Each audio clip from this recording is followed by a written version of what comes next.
तो देखिए प्रिया सुहानी है, देखिए शूटिंग का वीडियो, देखिए अभी सूट पहनी है, यही है प्रिया सुहानी। ज़बरदस्त एक्टिंग करती है, डांस भी करती है। आप लोग गाना नहीं सुना सकते हैं, गाना अभी रिलीज नहीं हुआ है। देखिए शूटिंग का वीडियो डबल सेट पे होता है, एक ही वीडियो है, ऐसे ही शूटिंग होता है डबल। गाड़ी का सीन है, गाड़ी पे है, देखिए डांस कर रही है।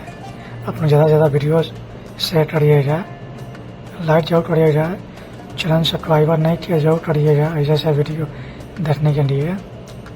यही है प्रिया सुहानी, ज़्यादा से ज़्यादा वीडियो शेयर करिएगा।